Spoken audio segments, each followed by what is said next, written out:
Hi everyone, in this video I'm going to show you how to sign up for Threads. So Threads is a new application. It's a writing application that is connected with Instagram.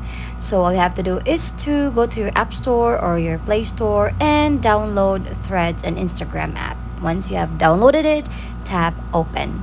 So for you to sign up, you need to log in this with your any Instagram account. So just choose an Instagram account that you wish it to connect to, and then you have here your profile. You can customize your profile on Thread, and then you can also choose whether to set it on public or private profile.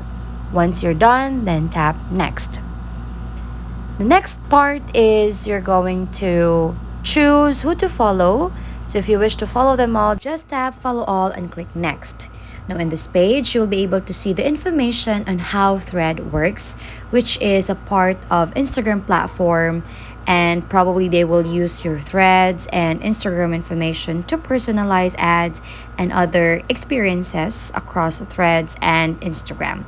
So you can just tap learn more if you wish to read more about it. And if you're ready, just tap join Threads. And in here, you can allow or don't allow for the notifications, and then you'll be able to see now all the writings or the threads in here, and you can start browsing and exploring more here. And you can also tap this icon on the bottom right, wherein you'll be able to see your profile and you can edit, and you can now start having your threads. So that's it. If this is helpful, don't forget to give it a like and subscribe for more updates.